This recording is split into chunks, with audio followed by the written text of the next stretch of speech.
Welcome back, eSIM Studios. I have compiled a good amount of information, leaks, news, cool stuff for us to talk about here on eSIM Studios Daily Tech News. Now, it's been a busy week here. Not. I also have. I got a couple YouTube channels, right? So, football channels.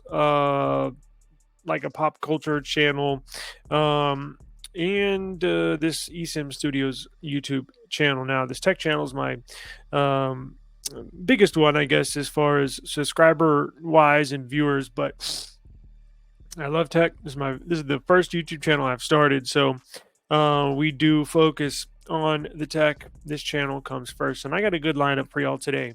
Now, as the Nothing Phone 2, just a quick update. I got another case in the mail today, and I was going to review a case for this, put another video up. However, the case, it did not fit. I think it was for the phone 1, I believe, even though it said phone 2. I double checked.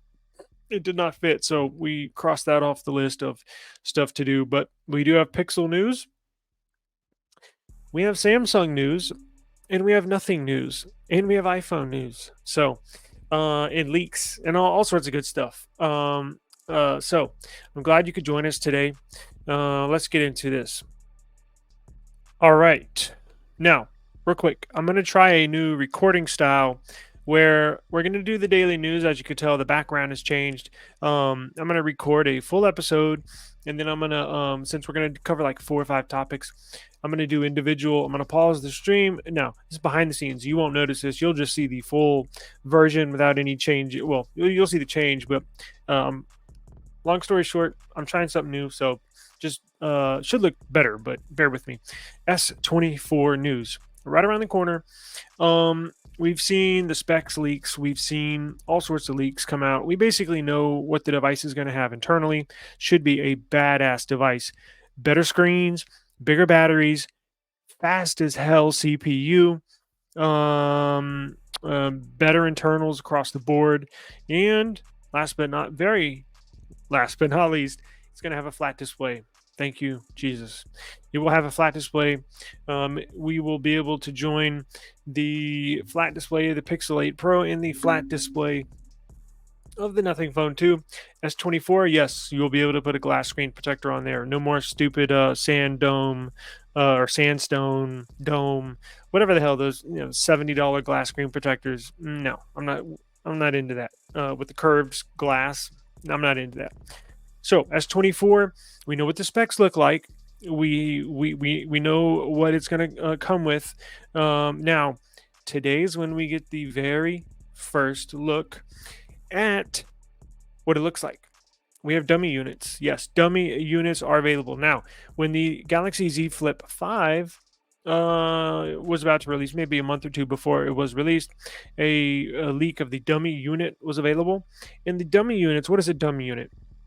A dummy unit is basically the shell or the outside of the phone, what it looks like, just minus the internals.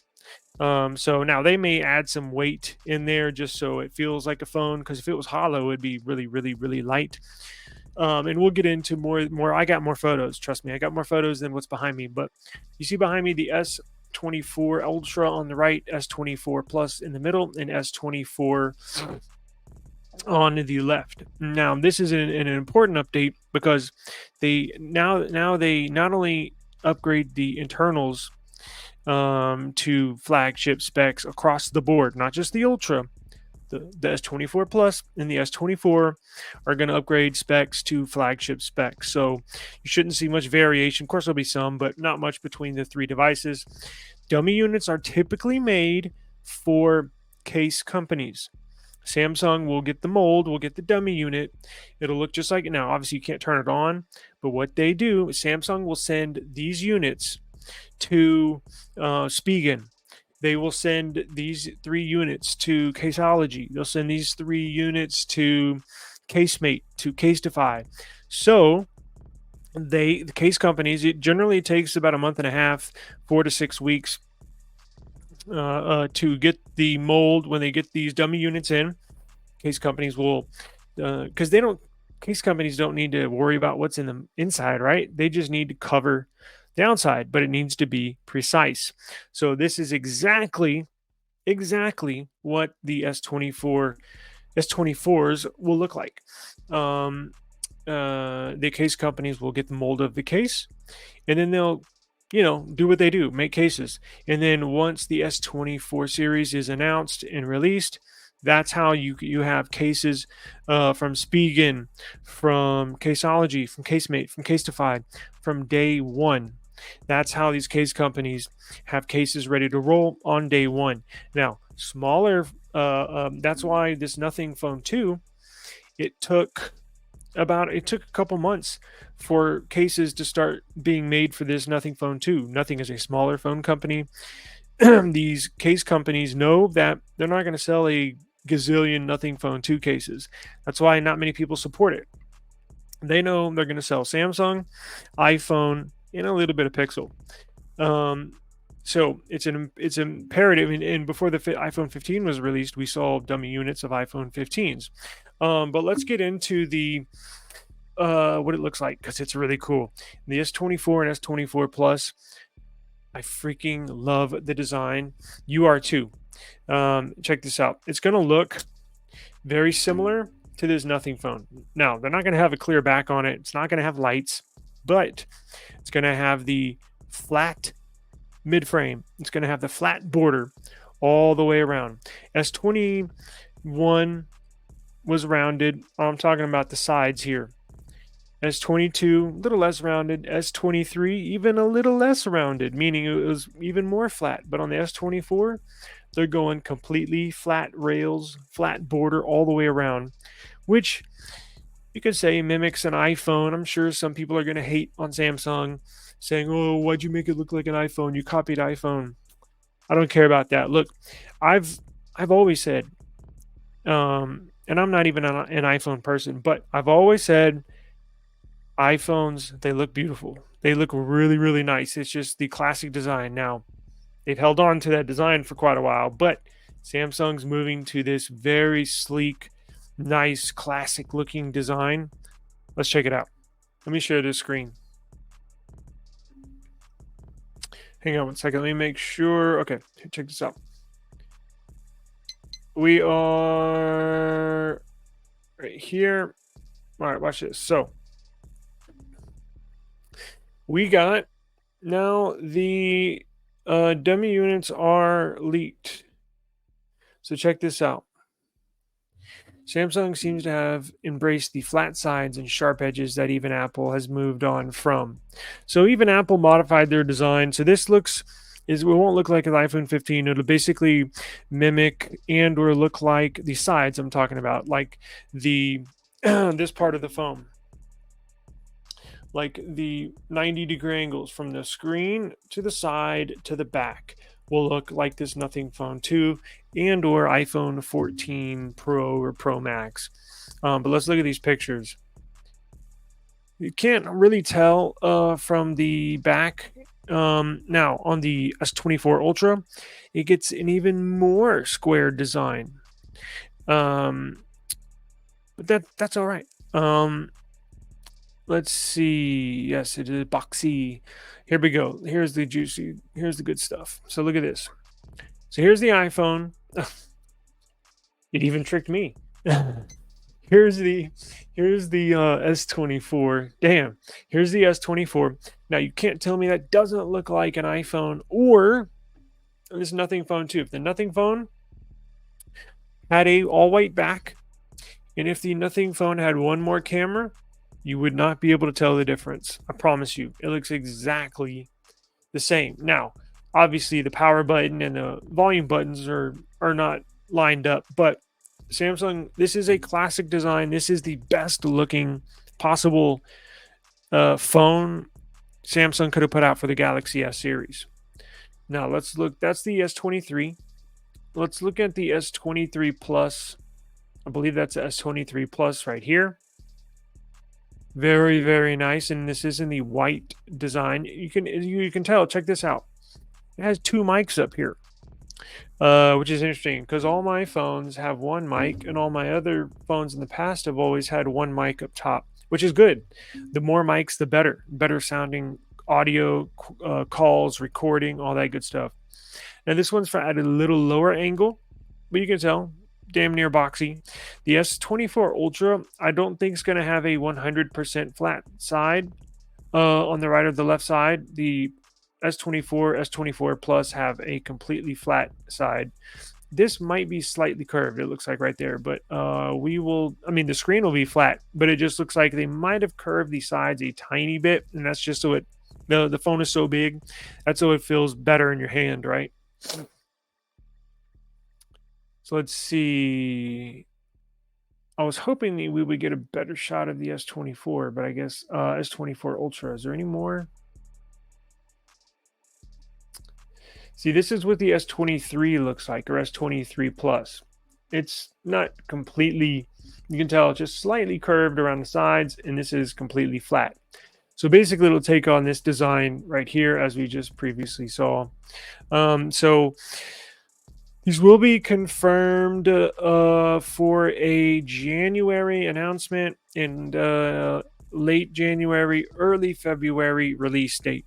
The Unpacked event is already set in stone. We will live stream that for y'all here at eSIM Studios and cover the release of the S24 series.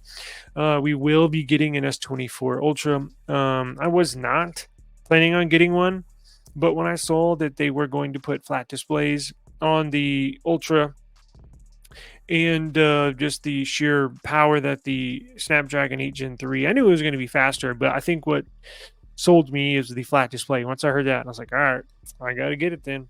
So very interesting as far as that is concerned. We will keep an eye on that if there's any more news that comes out in regards to that. And in more Samsung news, recently, and I was getting ready to do a news update in regards to this leak that Samsung, there was news last week that Samsung was debating whether or not to put out a cheaper foldable. I guess it was the Z Flip series, not the Fold, but the Flip that opens up like a clamshell or alligator mouth. They were going to put out a cheaper unit or a cheaper option, basically like an FE, like a Samsung Galaxy Z Flip 5 at FE, basically a more inexpensive version of their Flip series. And news today that, glad I didn't put that out, but news today is that they are not. They're going to cancel that. They're going to stick with their flagship foldables, no cheap foldables. And I'm actually agree with that. I do not want to see a cheaper version of that Flip series device because if you've had any of the previous versions, the Z Flip 5 is finally worth using. And when I say that, I mean the battery life is good. The performance is good. The software is very optimized and ready to roll. The cameras are still like 2 or 3 year old sensors and not on par with a flagship $1,000 device, right? So if you manufacture a cheaper version of your Flip series, what are you going to do, right? You have to decrease the specs in it. And I don't want to see that device decrease specs. It needs more specs. It's fine where it's at. I think if you subtract or take away anything from the Z Flip 5, I wouldn't recommend it. The Z Flip 5, I recommend. It's awesome. It's fun to use. It's a really good device. The cameras are pretty good, but it's not to the level where I think a $1,000 device should be. Now, let's get into this. But real quick, I do have some other news too with the Galaxy Z Flip 6. The Galaxy Z Flip 6 is not only going to have the Snapdragon 8 Gen 3, it's also going to have the new S24 and S24 Plus camera setup. So you know how the one they have now has got like a 12 megapixel camera? Yeah, it's an all right performer, okay with daily pictures, but nothing you want to, take real good content on. It's good for selfies and crap like that, but the Z Flip 6, they are going to upgrade. It's going to remain the same. It's going to have the big outer display. They are going to put the sensors from the S24 and S24 Plus in the Z Flip 6. And the Z Fold 6 is going to come with an S Pen this year. They are, or I guess next year, but on the next series release here in about 8 months, the Z Fold 5 will get an S Pen where you can actually put it inside the device like the S23 Ultra. And they're going to upgrade the cameras on the Fold series as well as the S Pen. But they're getting the camera setup that's on the S24 and S24 Plus, because the S24 Ultra has got that 200 megapixel camera. They're not putting that on the Flip or the Fold. They're going to put the 12 and 50 megapixel cameras, that sensors that you see in the S23. S24 will have. So you will get camera upgrades on these new foldables for Samsung this next year. But real quick, let's see. There's an article. I hate these damn ads. Here's the article here, and I'll link all these in the video description so you can check out all this good stuff. But as you can see here, Samsung is right to ditch the dumb idea of cheap foldables.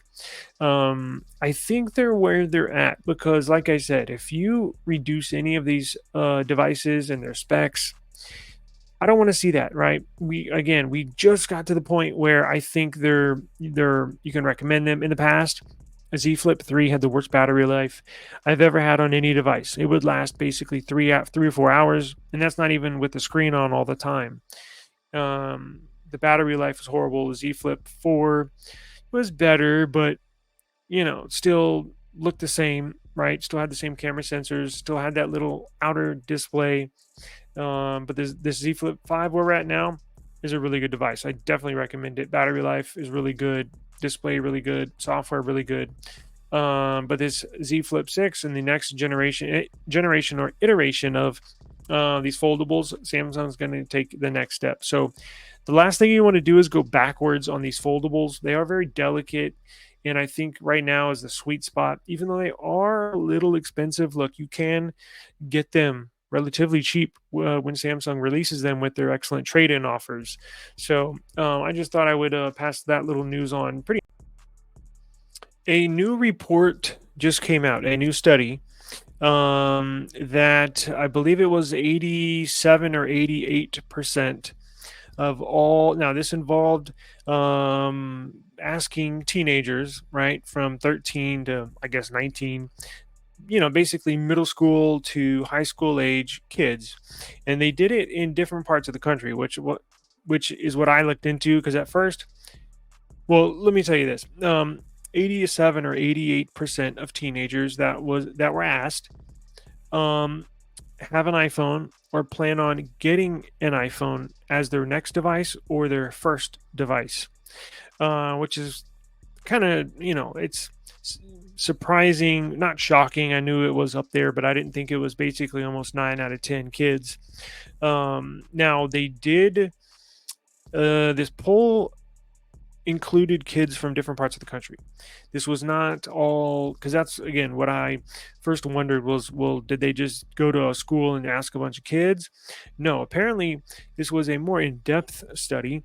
Kids were asked in different age ranges in different parts of the country, in the South, on the West Coast, on the East Coast, and I think Midwest, I believe, as well. So it varies by region, but the general census is that iPhone is the more popular device in America.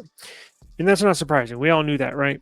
Now, one of the two main reasons, because they asked him, what phone do you have now? And if you don't have a phone or your next phone, what do you plan on getting?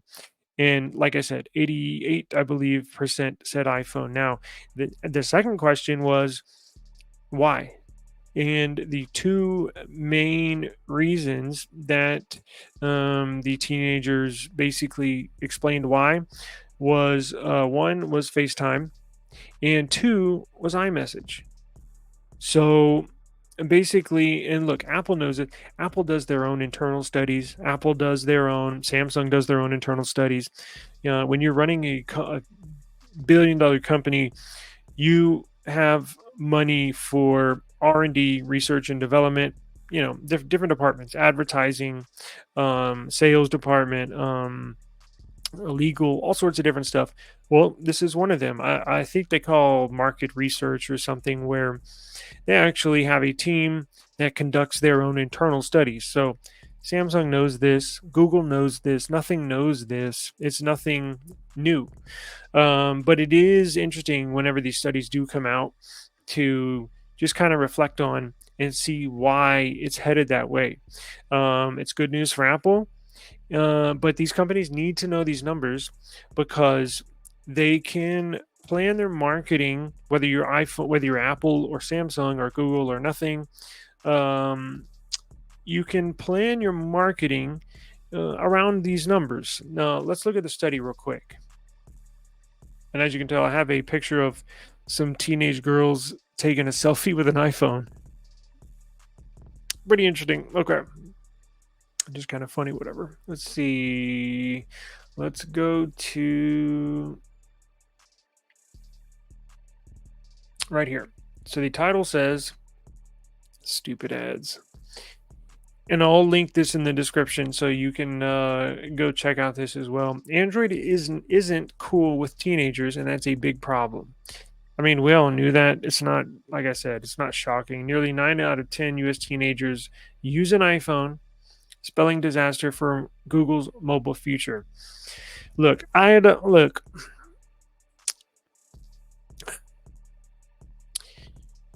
they are gaining ground. I think in as far as Google and Pixel, they were the only, and I say only, Google was the only cell phone manufacturer that actually increased their market share in the year of 2023. The only out of Apple, Samsung.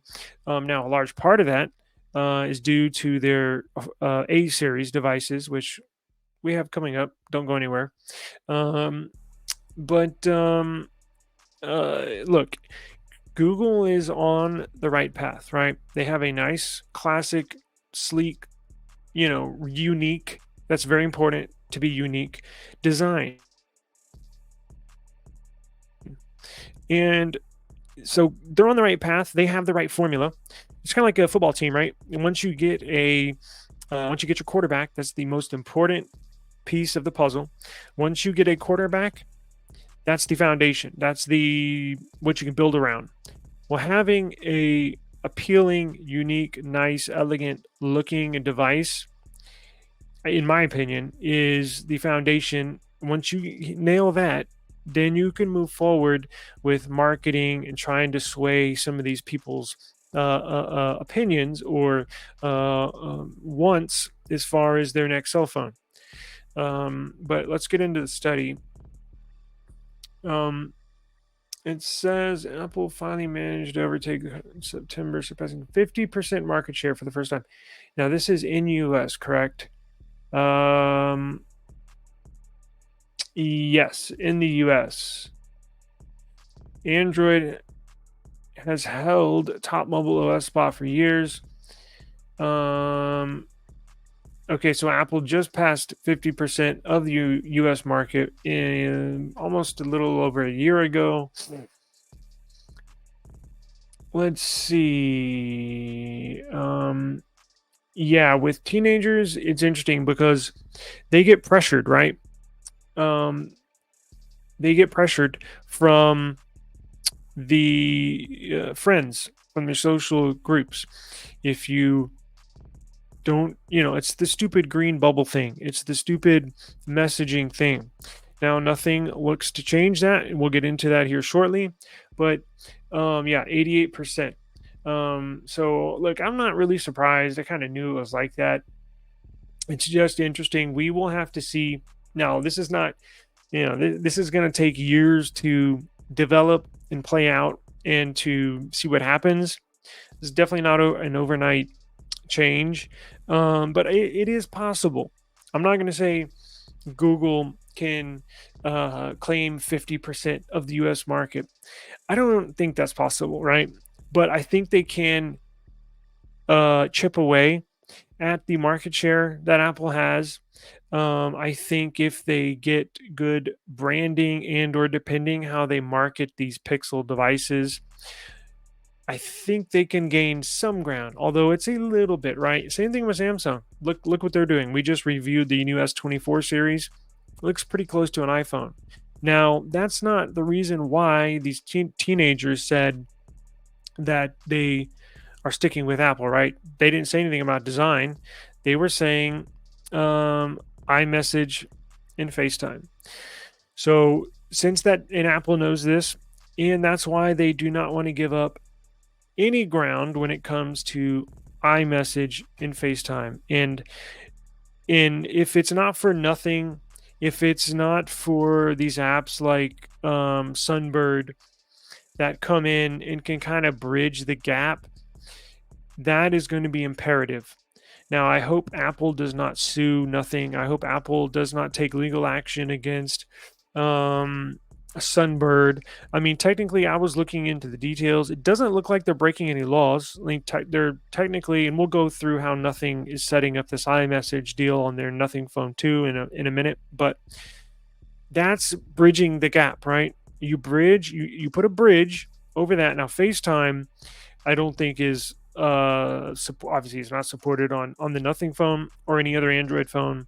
But there's Google Chat, right? There's Google Duo or what is it, Duo now? Yeah, their video chat. So like there are video chats that you know people can use. It's just Apple has had this number one spot for years, and here's proof right here. So this means when teenagers when teenagers are my age, right? 40. That's a long time, right? So these teenagers are getting in on Apple and Apple plans. Once they get a customer, they want to lock you in, right? With the apps, an app store, with the cloud storage, with Apple Music. They want to lock you in the ecosystem. They want that teenager that gets their first iPhone to get a MacBook when they go to college, right? And then they're stuck, basically. It is a pain in the ass to switch from iOS to Android, or even if you have let's say somebody like me, right? I got all Android devices in Windows. I have a Windows computer, but let's say my next computer, I wanted to get a MacBook and still keep my Android devices, right? They don't play. They're like they don't play nicely. Like file sharing, cloud storage. Now you can get Google Cloud Drive on MacBook, but you know what I mean, right? Like in Apple intends it to be that way because they want to lock you into their products. So unless they can, this is the key market are the younger crowd, teenagers, right? They know they'll get a few adults, but teenagers is where they lock you in. And it's imperative that Google, Samsung, and definitely Nothing makes cool, appealing, nice devices, right? This is innovating. This is groundbreaking. And that's something like Nothing would appeal to teenagers, right? Um, Pixel's a very nice design. Maybe too boring though for teenagers, but I think a Nothing phone. I think if I was a teenager, oh God, I would be all. I am now, and I'm 40. I'm all over this phone. I would love to have this phone if I was a teenager. The Nothing phone. It is cool as hell. So that's the key market because as a teenager, you still have technically, if shit, 40, 50 years of buying products. So they know that's a key market in Samsung, Google, and Nothing are going to have to market and penetrate that sector of the users. Now, speaking of cool designs and devices that appeal to the younger crowd, as we were getting into the iPhone dominance here in the teenage market in the United States, the Pixel A, the A series for Google, has been an outstanding device as far as sales. I think they broke records with the 7A, and it encompasses everything the Pixel is, right? It's not it's not the flagship device like the 8 Pro, but this will have flagship ish or flagship similar specs. The jump from the 6A going to the 7A was huge. I hated the 6A. The 7A added the high refresh or 90 hertz refresh screen rate, added the face unlock, added a better newer fingerprint scanner, added wireless charging, and that was the next step. Because with the 3A, I think the 3A was my favorite, one of my favorite phones of all time. Then the 4A, the 5A sucked, 6A sucked. Boom, and they hit right back on with the 7A, and now I think with the 8A they're gonna have a smash hit. Let me tell you why. Now this will have the Tensor G3 chip. The Tensor G3 chip is phenomenal. The 8 Pro, best battery life I've ever gotten on any device in my life. We're talking 10 hours of screen on time. And they're bringing that same CPU to the Pixel 8A. It'll have wireless charging. It'll have 90 hertz refresh screen rate, which is fine. I can deal with 90 hertz. Now, yeah, it'll have 8 gigs at 128. What I want to see them do, I know they're not going to bump that up to 12 gigs of RAM. They're going to keep it at 8, but I would like to see them put into 56 gigs of storage. 128 is just not enough. So, no news on that yet. But we do have the dummy unit, which we got into earlier, the dummy units for the Samsung Galaxy S24s lineup. But here we have a dummy unit of the Pixel 8A. And something interesting I want to get into. Let me move my head. I'll do a screen share. But look at this thing. So it basically looks like a mold of the outside. It doesn't even look like the S24. The S24's dummy units look like an S24 just with a black screen, like one you would buy in a store. This is basically something carved up like in a 3D printer. But it is a dummy unit nonetheless. And the A series, I think they get released in July.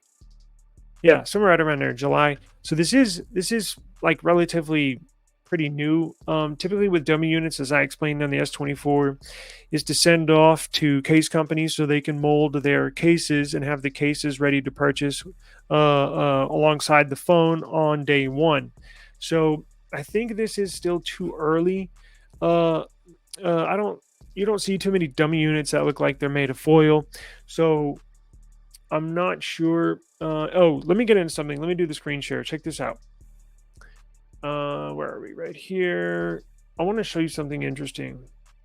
Now, it says the leak dimensions seem to contradict earlier leaks. There's something with the screen that raised my eyebrow that I want to. I think I want to explain. Okay, so this is the dummy unit of the Pixel 8A. Does look like it's made out of aluminum or something, but should be the basic design. Now, did this get out to one of the case companies for a mold?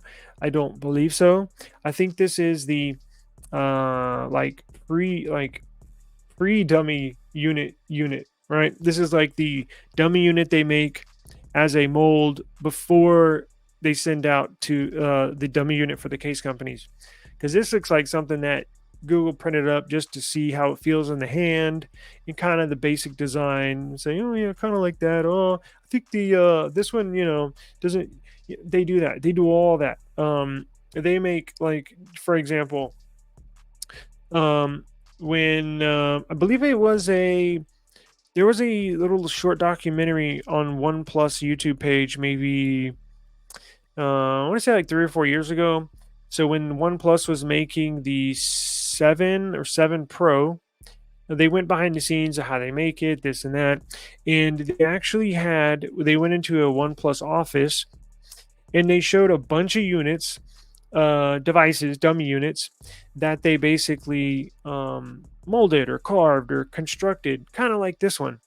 Um, and they pass them around in the office. They pass them around to the team, to whoever the board members are, or to the developers, to get opinions. Like, this is too thick, or here, carry this around for a day, and come back tomorrow and tell me what you think.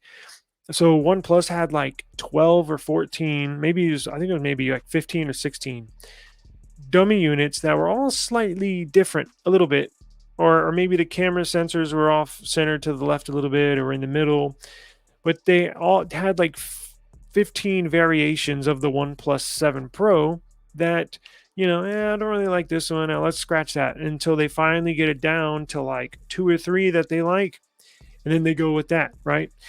But this, it did leak online. Now it shows that the upcoming Pixel may be more rounded, and yes, that is true. The Pixel 8 series is more rounded than the Pixel 7 series, which was more boxy. Now, this is the headline that I was gonna have y'all look at. The dummy unit also shows that the Pixel 8a could have thick bezels, right? Let's look at those bezels.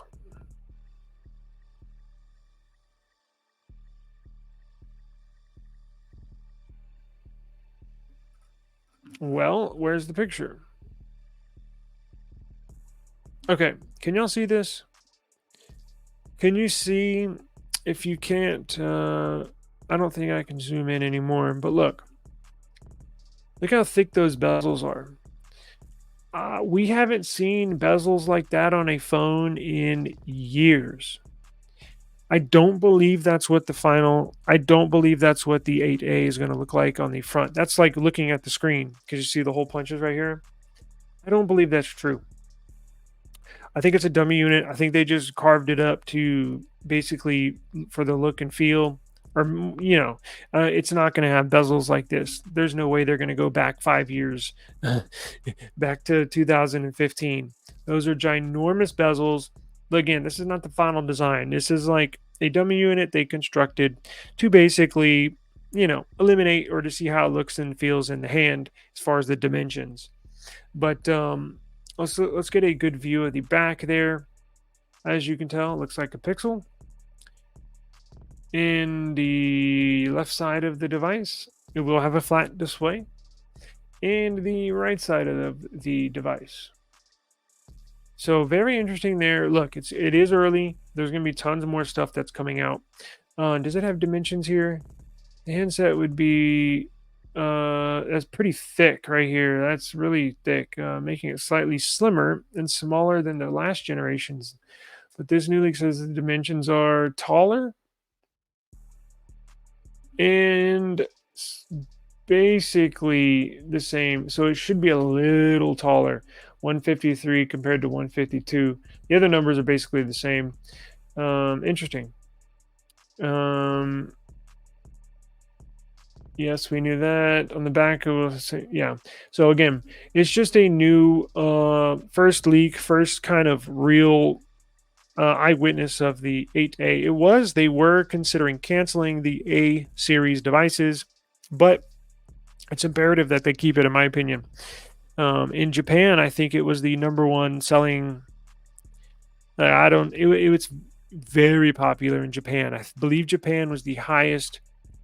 Anyways, I don't remember, but they did set record sales in Japan for the 7A. So apparently, it's a very popular device. It's their more inexpensive device, right? I think they start at $499, something like that. So, really, really good device for anybody to get. But we will keep an eye on that, and if anything else comes out, definitely keep y'all updated. And we have more Pixel news. This time, and this popped up out of nowhere right before I hit record. The Android 14 QPR2 Beta 1 is now available for all devices if you're running if you're in the beta program. They were going to release Android 14 QPR1 Beta 3, I believe, and they skipped that update and went to this one. So we were expecting a continuation of the last beta version, but they apparently skipped that and are on to this one, which is good news. Which means there's probably not that many bugs that the developers have to worry about, right? The longer you're on the beta, the longer they have the beta out, means basically one of two things. That there's a ton of bugs and they're trying to figure it out, or they're just trying to stay on a update schedule or a release date for their final version of the software. I do have, let me check it again. I do have the Pixel 8 Pro here. We all have Pixels in this house. We're all on the beta program. And a few minutes ago, we all checked to see if this was available for our device, and none of them said it was available. But I'm going to check here right now live. And let's see if it is available. Simply, if you're already in the beta program, just go to settings and then go to system and then scroll down to system update, and it should push an OTA update to your device for the beta. Yeah, it's not, mine's not receiving it yet. But if you want to get in the beta program, now's the time. This build that I have on my phone, the current beta version, and it'll even get better probably later tonight or tomorrow once these start hitting devices. There's not one bug I can find on here, and my battery life is insane. 10 hours of screen on time on the beta. So we do have a video. I think last week we did a video how to enroll in the Android beta program. I won't get into it now because I explained everything back then, but it's very easy. You can just follow along with the video and we'll get you in the beta program. No problemo. But let me look and see what they squashed bug-wise and or fixed in this real quick. Let's see. So Google already rolling out Android 14 QPR2 beta 1 for Pixel. So we were planning on getting the QPR1 beta 3 because we're currently on QPR1 beta 2. We were expecting this beta 3 here this month, and apparently they said, screw it, let's just move on to the next. So they're moving on to Android 14 QPR2 beta 1. See, this was QPR quarterly release was 1. This one's number 2. So they're moving right along. So it's available for Pixel phones, Pixel tablet, and the Pixel Fold. QPR1, which was the last one, is expected to launch. Oh, okay. The stable build of QPR1 is expected to launch next month, but Google's already starting the quarterly cycle. QPR2 should hit stable in March. The build numbers today are curious. Interesting. They're probably curious and changed them because they switched up they moved on, they skipped a beta, a build. So you got the build numbers. I believe it goes down to the 5. I think the 4A got its last software update and is just on security patches. So I think if you have a Pixel 5 and up, you should be able to enroll in the beta program. Says, oh, this is why. Check it out. This is why I haven't gotten it on my Pixel 8 Pro yet. It says the Pixel 8 and 8 Pro builds are not yet available, and they are coming soon. So probably by tomorrow or something, they'll release them. That's why when we check, they're not showing up, but no worries. Quarterly platform releases deliver more significant changes compared to monthly bug fixes. They can deliver bigger UI tweaks and new features that don't warrant waiting for the next major Android release. At the same time, QPRs are relatively stable and launch as betas rather than developer previews. Google officially says they are suitable for general use. Mine's very suitable. Now, I'm interested to see, will this bring the features that we've all been wanting, which is why one of the reasons why we bought the phone that were not on there when they released them. You know, the stuff like, was it night video? I think that's the main one where we have night sight they have here on these Pixels for the still photos, and they've now brought that to videos on this new Pixel 8 series or Pixel 8 Pro. Well, it's not available in the phone when it was released. So I'm still waiting to do my final review of this Pixel until I can get all these cool features in here, because that's one thing that kind of does bug me. They show you all these cool features and you're like, oh yeah, buy this phone. So you buy it. Now, I knew ahead of time, but I'm just saying for the average person, you buy it, and then you get it, and you're like, well, where's all this cool stuff y'all were talking about? And then you find out, oh, I got to wait like 2 or 3 months for it to come to my phone. I'm like, really? So yeah, whatever. But it is what it is. I wish they would just release it with the device. Let's see. So these are the updates with the new build. This fixed an issue with some apps that use metadata element unconventionally. Interesting. Sometimes, okay, so it has storage bug fixes. It says it fixed sometimes when a user unlocks the device using their fingerprint. There is no haptic feedback. That is fixed for Pixel Fold devices. Sometimes after a user unlocks the device while it's folded, the inner display doesn't turn on after unfolding the device. So that should be fixed. Google Apps. The Assistant at Glance widget sometimes displays weather information from the wrong location. That's fixed. Google identifies the following fixes, which are presumably from QPR1. They fixed an issue that caused the package manager to crash when installing some apps. Fixed an issue that sometimes prevented users from submitting feedback using the Android beta feedback app. That I have. No, not on this one. That was on my, I think, 7 Pro. I experienced this one. That was on the 7 Pro, the previous version. Fixed an issue that sometimes prevented a device from connecting to a 5G network when it is available. Okay. Okay, so let's see.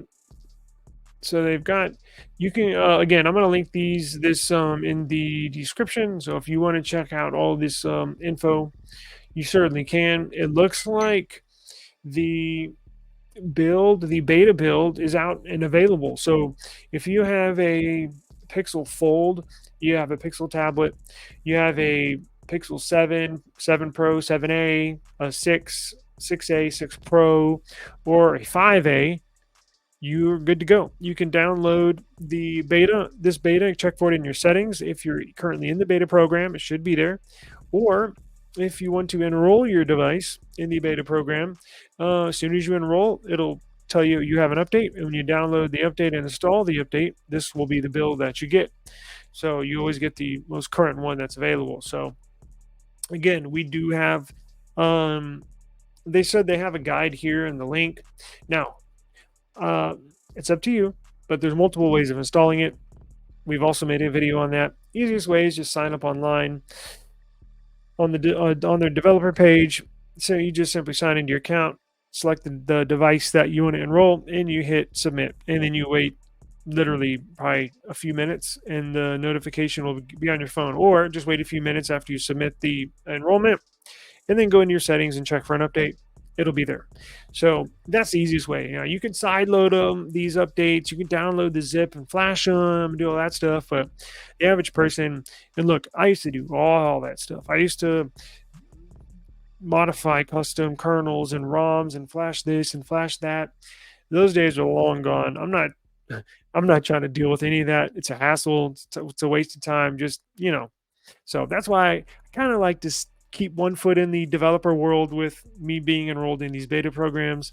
But on the other hand, I'm not trying to get too, I got other stuff going on. So I used to get on XDA developer website every day. And I remember flashing ROMs seemingly every day. Just insane how much time I spent on that, but it is what it is. But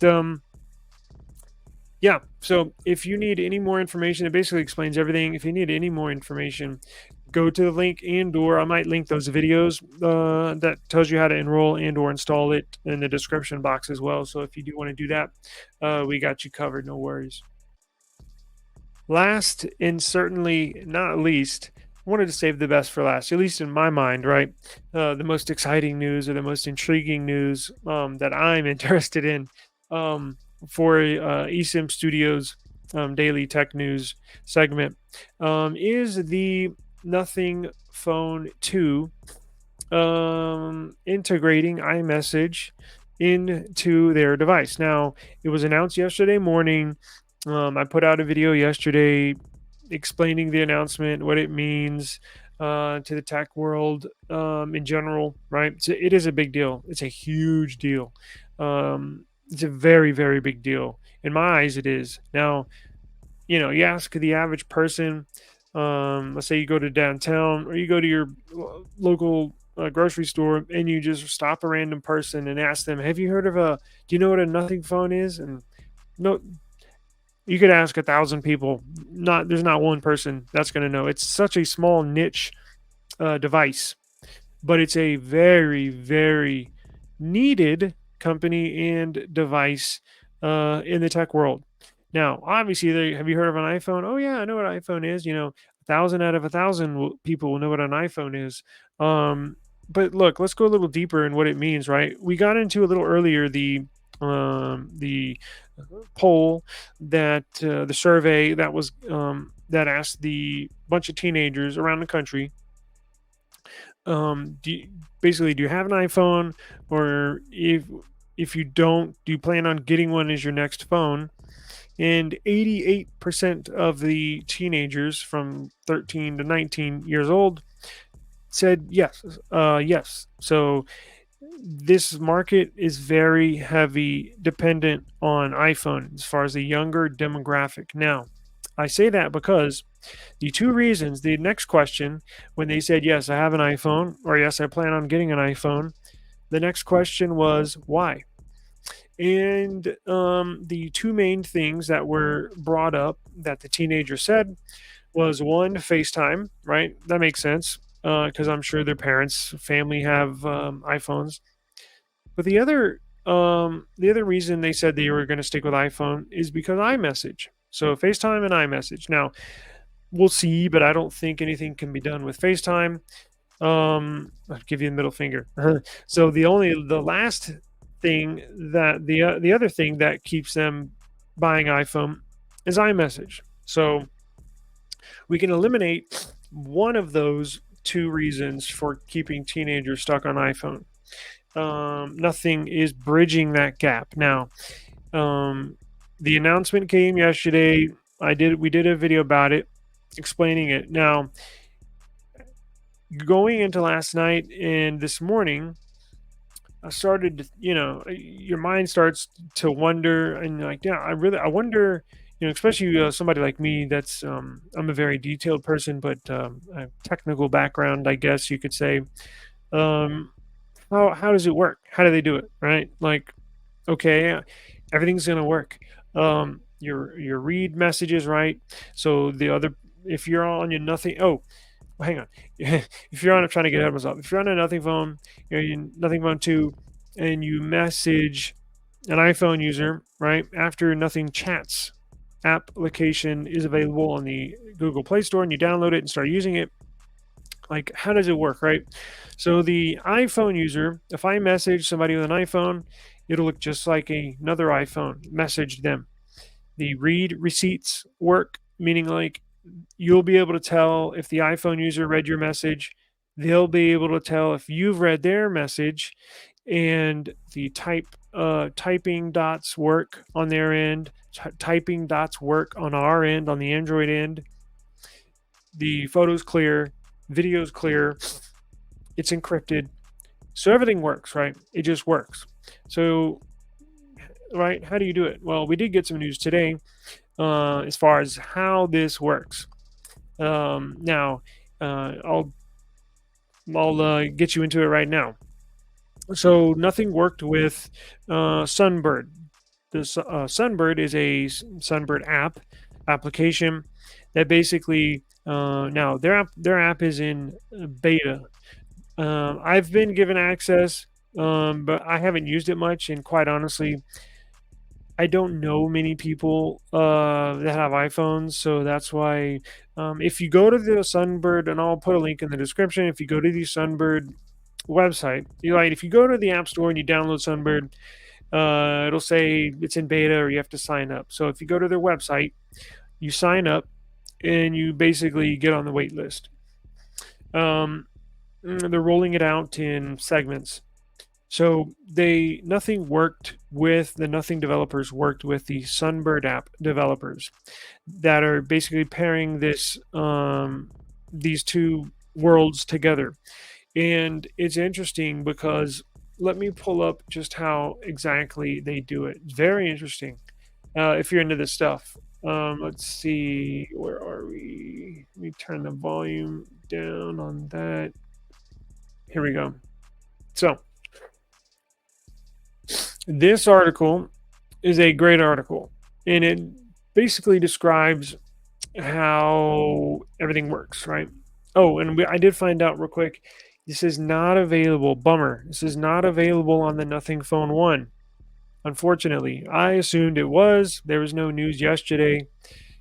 Now we've learned it's only available for the Nothing Phone 2, which sucks, but I mean, it is what it is, right? Um, yes, so Nothing is launching beta of Nothing Chats. Promises to give the phone 2 compatibility with iMessage. Nothing Chats requires you to connect it to your Apple ID. Nothing claims its messaging app is private and secure. So, there were some people that were raising concerns. I don't know why, but I mean, look, I guess privacy concerns or wanted more detail. How are you going to do this, right? Explain yourself. They've announced the biggest mind blowing tech news in years, and people want to know, how do you do it? How do you do it? Well, this is how they do it, right? Explain yourself. And again, it'll support RCS, right? But that's not the big news. The big news is iMessage. So let's see how they do it, right? So this is a Nothing spokesperson, so I'm assuming somebody from their PR team at Nothing. And they said, here's how it works. Once you log into the Chats app, the Nothing Chats app, for the first time, using either your existing Apple ID or creating a new Apple ID. Your credentials are tokenized in an encrypted database and become associated with one of Sunbird's, which is the app they were working with, the developers. So once you sign in with your Apple ID or creating a new Apple ID, your credentials are tokenized in an encrypted database and become associated with one of Sunbird North America or Europe-based Mac Minis, depending on where you're located, creating an encrypted relay for iMessages sent through the app. Once the relay is created, it's locked and cannot be accessed by Sunbird or anyone else, even if they had access to the physical server or even if they had access to the physical Mac Mini itself.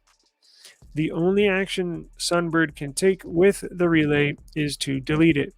So basically what they're doing is they're taking, okay, so Sunbird has basically, I'm assuming two locations. So they have a Europe data center or database and a US data center or database.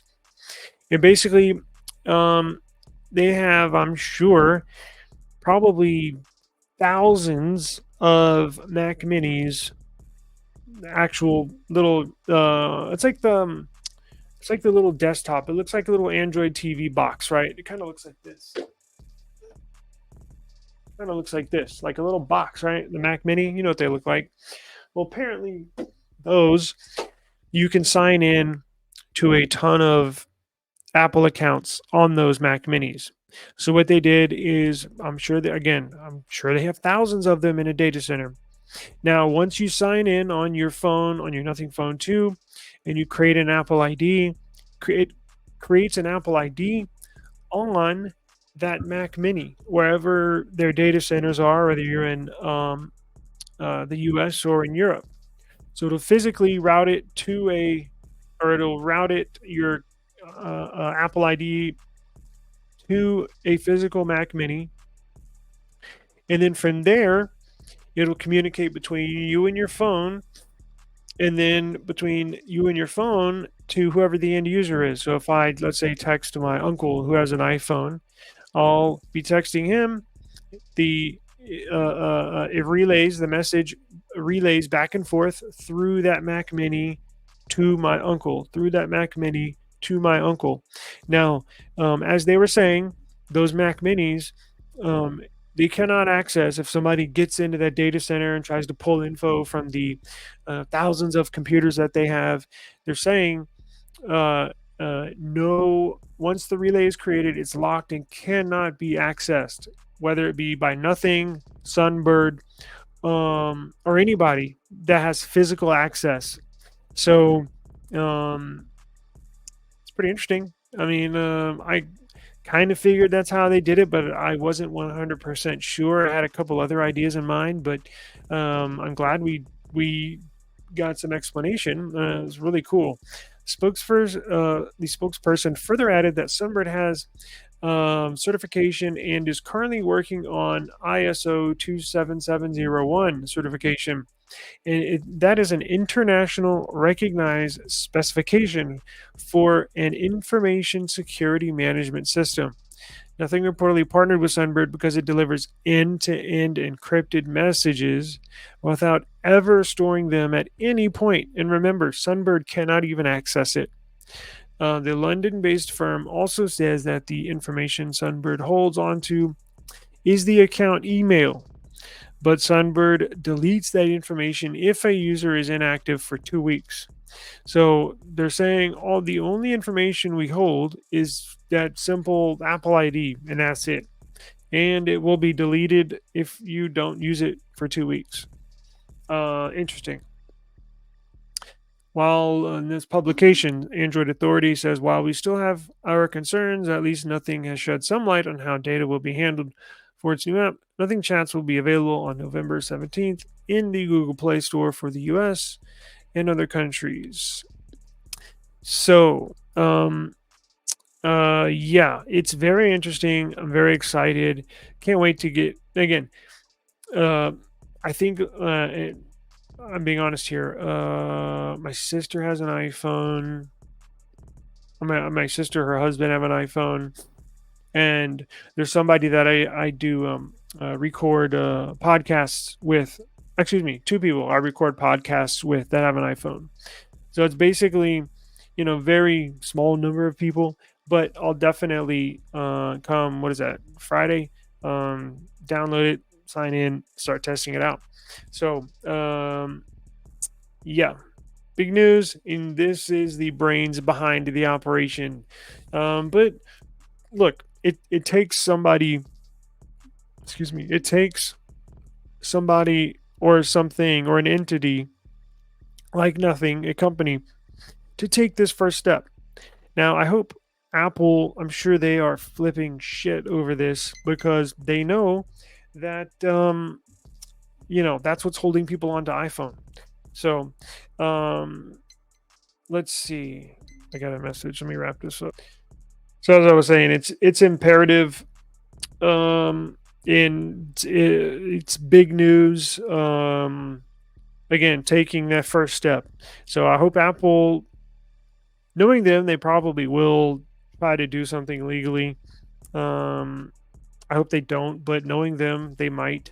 But I mean, look, they're technically Nothing and Sunbird. I don't believe are breaking any rules or breaking any laws. In fact, I know they wouldn't do that, right? They have their legal teams. I'm sure scour through all sorts of laws, documents, and all sorts of stuff. They found a legal workaround, bridge, so to speak, to pair iMessage and in their Android device. Now, Samsung's not going to do this. Google's not going to do this. You know why? Because Nothing probably only sold, probably a few 100,000 of these Nothing Phone 2s.